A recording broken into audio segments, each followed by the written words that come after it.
Hello my dear friend, welcome back to our channel. तो आज की हमारी वीडियो का टॉपिक है प्राइसिंग का न्यू प्रोडक्ट। जब कंपनी एक नया प्रोडक्ट मार्केट में लेके आती है तो किस तरीके से उस पर्टिकुलर प्रोडक्ट के प्राइस को जो है डिसाइड करती है।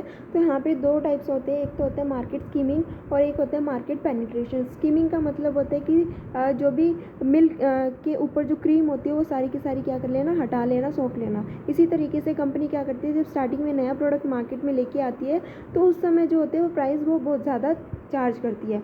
ठीक है, बहुत ज़्यादा प्राइसेस को चार्ज करती है ताकि वो जितनी भी कॉस्ट आई है उसको जो है स्टार्टिंग में ही कवर कर ले। साथ ही साथ अच्छा ह्यूज अमाउंट ऑफ प्रॉफिट भी कंपनी क्या चाहती है, अर्न करना चाहती है। तो इसमें क्या होता है, कंपनी जो है स्टार्टिंग में huge amount of profit earn करना चाहती है, तो इसको देख के एक कंपनी ज़्यादा प्रॉफिट अर्न कर रही है तो और बहुत सारे कॉम्पिटिटर जो है वो सेम काम करने लग जाते हैं, कॉम्पिटिशन करते हैं। तो उस समय कंपनी क्या करती है, उसकी प्राइस को लो कर देती है। लेकिन स्टार्टिंग में ही कंपनी क्या कर लेती है, अपनी जो कॉस्ट होती है, जो प्रॉफिट मार्जिन होता है वो कवरअप कर लेती है। इसके अंदर दो तरीके की स्कीमिंग आती है, एक तो आती है रैपिड और एक आती है स्लो। रैपिड स्कीमिंग का मतलब ये होता है कि कंपनी स्टार्टिंग में हाई प्रमोशन करती है और हाई प्राइजेस जो है प्रोडक्ट के रखती है। उसके बाद आती है हमारी स्लो स्कीमिंग। इसके अंदर क्या होता है, जब कंपनी स्टार्टिंग में हाई प्राइजेस रखती है और जो प्रमोशन होती है वो कम कर देती है। उसके बाद आता है हमारा मार्केट पेनिट्रेशन। पेनिट्रेशन का मतलब क्या होता है कि जब कंपनी मार्केट में एंटर करती है नए प्रोडक्ट के साथ तो वो क्या करती है, स्टार्टिंग में प्राइस को कम रखती है और ज़्यादा स्टार्टिंग में क्या करती है, वो प्राइस को कम करती है। तो इससे क्या होता है, क्योंकि प्राइस कम है, कंपनी को प्रॉफिट मार्जिन इतना नहीं हो रहा तो कॉम्पिटिटर ज़्यादा अट्रैक्ट नहीं होते। ठीक है, तो इस कंपनी को क्या लग जाता है, ज़्यादा टाइम लग जाता है मार्केट को कैप्चर करने में, कॉस्ट और प्रॉफिट को रिकवर करने में।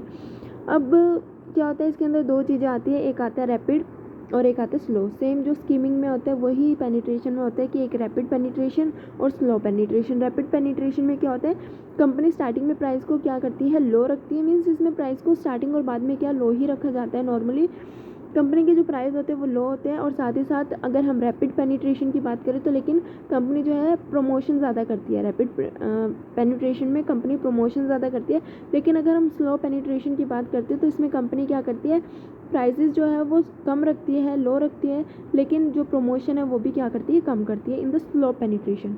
इसको डिटेल में पढ़ते हैं फॉर द क्लैरिटी। ठीक है, pricing of a new product. One of the greatest challenges a company may face relating to the price strategy it should adopt when it introduces a new product into the market. New product need not necessarily be a real product innovation, but the market should consider it new in the sense that the majority of the customer must feel that no close substitute is available in the market at that point of time. इसमें कहा गया नए product की। सबसे पहले हम बात कर लेते हैं नए प्रोडक्ट का मतलब क्या है, कि एक्चुअल में जो प्रोडक्ट है वो न्यू नहीं होता, रियल नहीं होता, क्योंकि हो सकता है कि सिमिलर प्रोडक्ट किसी और मार्केट में सेल किया जा रहा है, अब वो प्रोडक्ट इस मार्केट में सेल किया जा रहा है। हो सकता है कि सेम प्रोडक्ट है लेकिन पैकेजिंग में चेंज किया गया, हो सकता है सिमिलर प्रोडक्ट है लेकिन क्वालिटी में चेंज किया गया, क्वांटिटी में चेंज किया। ठीक है, तो इस तरीके से जो है एक नया प्रोडक्ट मार्केट में अवेलेबल होता है। तो नया कब मानते हैं, जब उसका क्लोज सब्स्टिट्यूट मार्केट में अवेलेबल नहीं होता उस समय। तो दो चीज़ें आती है, इसमें आता है मार्केट स्कीमिंग और मार्केट पेनिट्रेशन प्राइसिंग स्ट्रैटेजी। सबसे पहले हम जानते हैं मार्केट स्कीमिंग प्राइसिंग, जो कि हमने पढ़ा कि प्राइस जो है वो ज़्यादा होते हैं। ठीक है, so setting high prices for the product initially is referred to as the market scheming pricing strategy. As the name indicates, the objective is to scheme the market for high revenue as much as possible. So this kind of strategy is to set a high prices for the product, scheme the creamy segment of the market, get as much revenue as possible, and then as competition develop, bring out lower price version of the product to draw in new segment. वही बात है, starting में हम ज़्यादा revenue earn करना चाहते हैं तो ज़्यादा जो है प्राइस रखते हैं। जैसे कंपटीशन मार्केट में आता है तो हम क्या करते हैं, नए वर्जन को, नए सेगमेंट को लाते हैं लो प्राइस के केस में। ठीक है, so advantages of this pricing strategy is that high price help recover initial investment fast. This is particularly necessary for the product which involve high research and development expenditure and high marketing cost. तो ये strategy कब जो है वो useful होती है, जब company ने ज़्यादा इन्वेस्टमेंट की होती है और कंपनी वो सारी की सारी इन्वेस्टमेंट कवर करना चाहती है।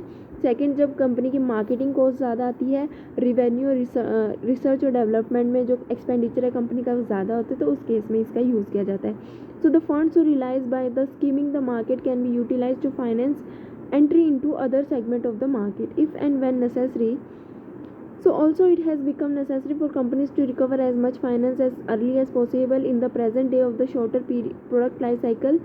Skimming pricing strategies generally create a high quality image for the product and help build up strong brand loyalty among the status conscious segment of the customer.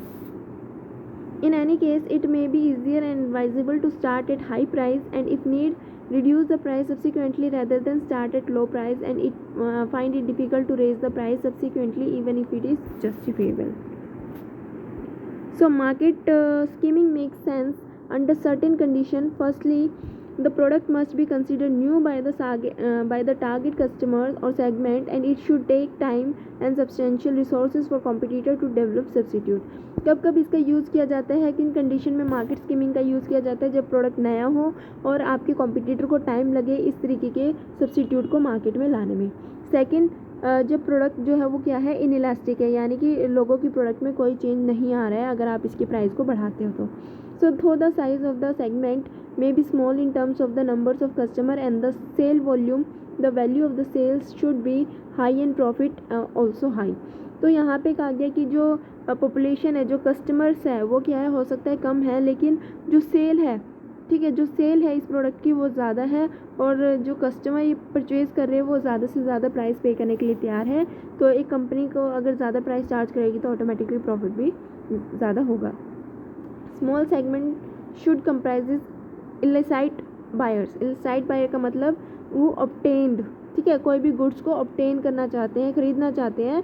Such as the trend setters but the demand, ठीक है, but the demand should be sufficiently high to justify the production for such a small size segment and the cost of producing a small volume should not be high enough to cancel the advantage of producing for a limited number of buyers. इसमें क्या कहा गया कि इसमें यही कहा गया कि मान लो हम जो है स्मॉल सेगमेंट है जो हमारे गुड्स को परचेज़ करना चाहते हैं लेकिन वो क्या करे, इतना परचेज़ करे कि प्रोडक्शन जो है वो इनफ हो सके, जिनके लिए प्रोडक्शन की जाए, ठीक है.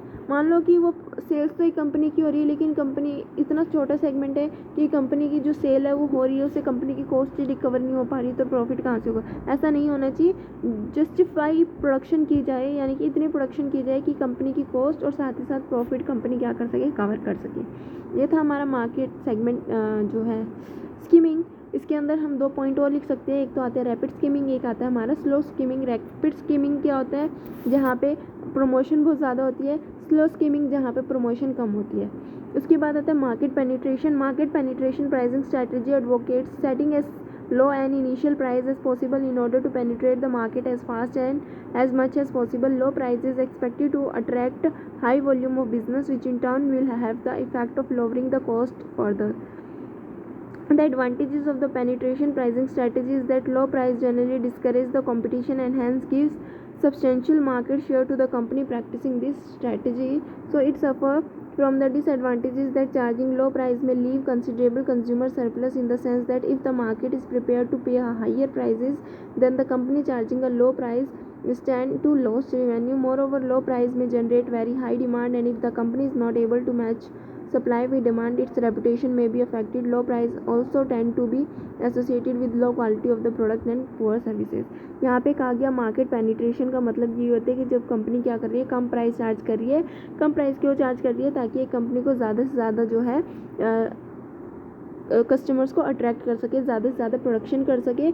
इसकी वजह से कंपनी जो है वो लो प्राइस चार्ज कर रही है. अब लो प्राइस से क्या होगा कि लो प्राइस है तो कंपटीशन नहीं आएगा, कॉम्पिटिटर जो है डिस्करेज होंगे क्योंकि जब प्राइस लो है तो प्रॉफिट मार्जिन ज़्यादा नहीं होगा. तो अब क्या होता है, इसकी एक डिसएडवांटेजेस भी है कि मान लो कंपनी लो प्राइस चार्ज कर रही है, इवन कंज्यूमर जो है उसके हाई प्राइस देने के लिए तैयार है, तो कंपनी को एक तरीके से क्या होगा, उतना लॉस होगा कि कंपनी हाई प्राइस नहीं चार्ज कर रही है जबकि कस्टमर पे करने के लिए तैयार है क्योंकि डिमांड उस प्रोडक्ट की बहुत ज़्यादा है. अगर डिमांड बहुत ज़्यादा है, सप्लाई इतनी नहीं है, तो जो कंपनी की रेपुटेशन है वो भी क्या होगी, धीरे धीरे ख़त्म होती जाएगी. और लो प्राइस ये इंडिकेट करता है साथ ही साथ कि हो सकता है कि प्रोडक्ट की क्वालिटी अच्छी नहीं हो.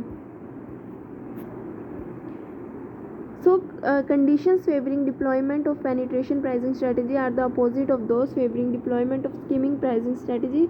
That is, the product doesn't involve much of the investment for research and development and marketing, so it should be relatively easy for competitor to come out with substitute. The demand is elastic and the market is a mass market in terms of number of buyers, sales volumes and the value and the unit profit. तो यहाँ पे ये कहा गया कि अगर market penetration की बात करें तो यहाँ पे हमारे रिसर्च और डेवलपमेंट में या फिर मार्केटिंग में ज़्यादा एक्सपेंडिचर नहीं लगता। सो ईजिली कॉम्पिटिटर जो है एक सब्सिट्यूट के साथ यहाँ पे आ सकते हैं और यहाँ पे जो डिमांड है वो इलास्टिक होती है और यहाँ पे जो कंपनी है वो क्या करती है, मास मार्केटिंग का यूज़ करती है। तो ये थी आज की हमारी टॉपिक। आई होप आप सभी को जो है वो टॉपिक अच्छे से क्लियर हो गया होगा, समझ में आ गया होगा। एग्जाम पॉइंट ऑफ व्यू से बहुत ज़्यादा इंपॉर्टेंट है किस तरीके से हम एक नए प्रोडक्ट की जो है प्राइसिंग करते हैं, मार्केट स्कीमिंग का यूज़ करते हैं और मार्केट पेनिट्रेशन का यहाँ पे हम यूज़ करते हैं।